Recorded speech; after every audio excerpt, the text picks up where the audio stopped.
वेगळेपण दाखवणारा मुंबईचा मतदारसंघ म्हणजे ईशान्य मुंबईचा मतदारसंघ। आतापर्यंतच्या खासदारांवर नजर टाकली तर अनेक दिग्गजांनी या मतदारसंघातून निवडणूक लढवली आहे।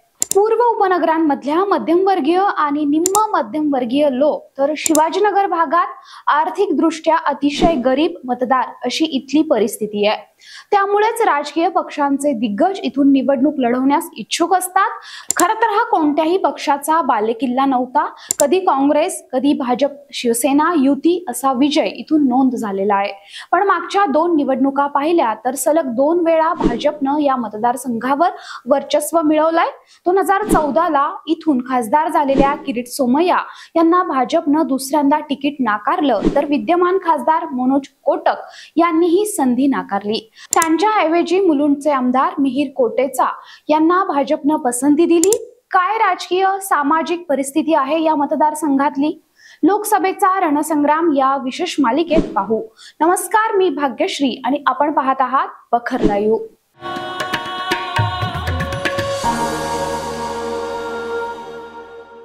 1967 ला या मतदारसंघाची निर्मिती झाली। इथं ओपनिंग केली ती काँग्रेसनं।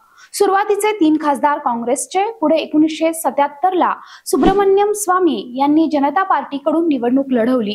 त्यानंतर जवळपास 2014 पर्यंत आलटून पालटून इथं काँग्रेस, राष्ट्रवादी आणि शिवसेना भाजपा युतीचे खासदार राहिलेत। माजी आणि विद्यमान अशा दोन्ही खासदारांना तिकीट न देता विद्यमान आमदाराला भाजपनं इथून लढण्याची संधी दिली आहे। मिहिर कोटेचा भाजपतर्फे लढतील तर त्यांचे प्रतिस्पर्धी आहेत संजय दिना पाटील, जे उद्धव ठाकरेंच्या शिवसेनेतर्फे रिंगणात आहेत। मिहिर कोटेचा आणि संजय दिना पाटील यांच्याविषयी, मिहिर कोटेचा हे मुलुंडचे विद्यमान आमदार आहेत। भाजपात त्यांनी विविध पदांवर काम केलंय। भाजप मुंबई उपाध्यक्ष तसंच युवा आघाडीच्या अध्यक्षपदी त्यांनी काम केलंय।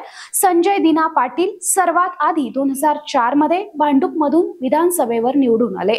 2009 मध्ये राष्ट्रवादीनं त्यांना लोकसभेची उमेदवारी दिली, ते निवडून आले। 2014 ला त्यांना पुन्हा तिकीट देण्यात आलं, पण भाजपचे किरीट सोमय्या यांच्याकडून त्यांचा पराभव झाला। ऑक्टोबर 2019 ला त्यांनी शिवसेनेत प्रवेश केला। राजकारणाचा वारसा त्यांना वडील दिना भामा पाटील यांच्याकडून मिळाला। दिना पाटील 1985 मध्ये मुलुंडचे आमदार होते, तर 1978 आणि 1990 मध्ये भांडूपमधून काँग्रेसचे उमेदवार म्हणूनही त्यांनी विधानसभेची निवडणूक लढवली होती। मतदारसंघाची रचना ईशान्य मुंबई म्हणजेच मुंबई उत्तर पूर्व लोकसभा मतदारसंघात दक्षिणेला शिवाजीनगर म्हणजेच मानखुर्द शिवाजीनगर हा भाग, नंतर घाटकोपर, विक्रोळी, मुलुंड, भांडूप हा परिसर येतो। या मतदारसंघात 6 विधानसभेचे मतदारसंघ येतात। त्यात मानखुर्द शिवाजीनगर, घाटकोपर पूर्व, घाटकोपर पश्चिम, भांडूप पश्चिम, विक्रोळी, मुलुंड हे मतदारसंघ येतात। मुलुंड विधानसभा मतदारसंघ, विक्रोळी विधानसभा मतदारसंघ, भांडूप पश्चिम विधानसभा मतदारसंघ, घाटकोपर पश्चिम विधानसभा मतदारसंघ, घाटकोपर पूर्व विधानसभा मतदारसंघ, मानखुर्द शिवाजीनगर विधानसभा मतदारसंघ या विधानसभा मतदारसंघाचा समावेश होतो। इथं शिवसेना भाजप युतीचा प्रभाव दिसून येतो। मानखुर्द विधानसभेचं मात्र समाजवादी पार्टीचे अबू आझमी प्रतिनिधित्व करतात। आता पक्षीय बलाबल पाहू।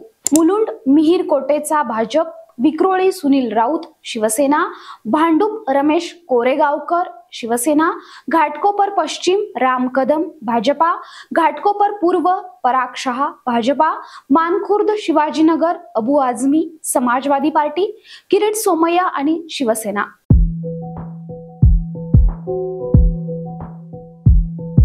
शिवसेना पक्ष फुटण्याच्या आधीपासूनच शिवसेना आणि सोमय्या यांच्यात कटुता आली होती। 2019च्या निवडणुकीच्या आधी सोमय्यांनी मुंबई महापालिकेतल्या कारभारासंदर्भात अनेक आरोप केले होते। 2014 नंतर 2017 साली सोमय्यांनी बांद्रा का माफिया असा शब्दप्रयोग केला होता। ही थेट उद्धव ठाकरेंवर टीका केल्याचं मानलं गेलं। शिवसेनेसंदर्भात त्यांनी अनेक जाहीर वक्तव्यही केली। या मतदारसंघात सोमय्यांना तिकीट देऊ नये असा आग्रह सेनेनं भाजपकडे केला। त्यामुळे त्यांच्याऐवजी मनोज कोटक यांना भाजपनं संधी दिली। मनोज कोटक यांनी मोठ्या फरकानं संजय दिना पाटील यांचा पराभव केला। भाजपच्या मनोज कोटक यांनी संजय दिना पाटील यांचा पराभव केला होता। आकडेवारी पाहू। मनोज कोटक भाजप 5,14,599 मतं त्यांना मिळाली होती। संजय दिना पाटील राष्ट्रवादीकडून लढले होते, त्यांना 2,88,113 मतं मिळाली होती।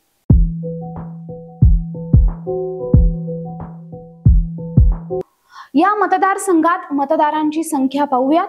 पुरुष मतदार 8,64,995, महिला मतदार 7,23,559, इतर मतदार 139, एकूण मतदार 15,88,693, हिंदू मतदार 70 ते 75%, मुस्लिम 15 ते 20%, बौद्ध 5 ते 10%, ख्रिश्चन, शीख, जैन 5%।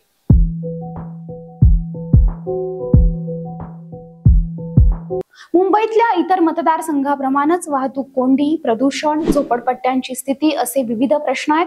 ठाण्याच्या दिशेनं आणि नवी मुंबईच्या दिशेनं येणारे मुख्य रस्ते मुंबईत सगळ्यात आधी याच मतदारसंघात येतात। मुंबईच्या दिशेनं येणारं स्थलांतर, वाढती लोकसंख्या याबरोबरच आरोग्य, स्वच्छता आणि इतर सुविधांवर येणारा ताण या मुख्य समस्या या मतदारसंघातल्या आहेत। 2024 ला काय होणार? भाजप की काँग्रेस, राष्ट्रवादी असा प्रश्न आतापर्यंत विचारला जात होता। आता भाजप की शिवसेना असं विचारावं लागेल। राजकीय गणित या निवडणुकीत बदलली आहेत। गेल्या लोकसभेत शिवसेना भाजपा यांची युती होती, आता शिवसेनेला एक गट भाजप बरोबर तर एक काँग्रेस राष्ट्रवादी सोबत आहे। विचार एक नसलेले पक्ष या निवडणुकीत एक झालेत, त्यामुळेच या वेळचा निकाल काय लागणार याची उत्सुकता असेल। हा व्हिडिओ जर आवडला असेल तर लाईक करा, शेअर करा, आमच्या चॅनलला सबस्क्राईब करा। तुमच्या प्रतिक्रिया आमच्यासाठी महत्त्वाच्या आहेत, त्यामुळे कमेंट नक्की करा। धन्यवाद।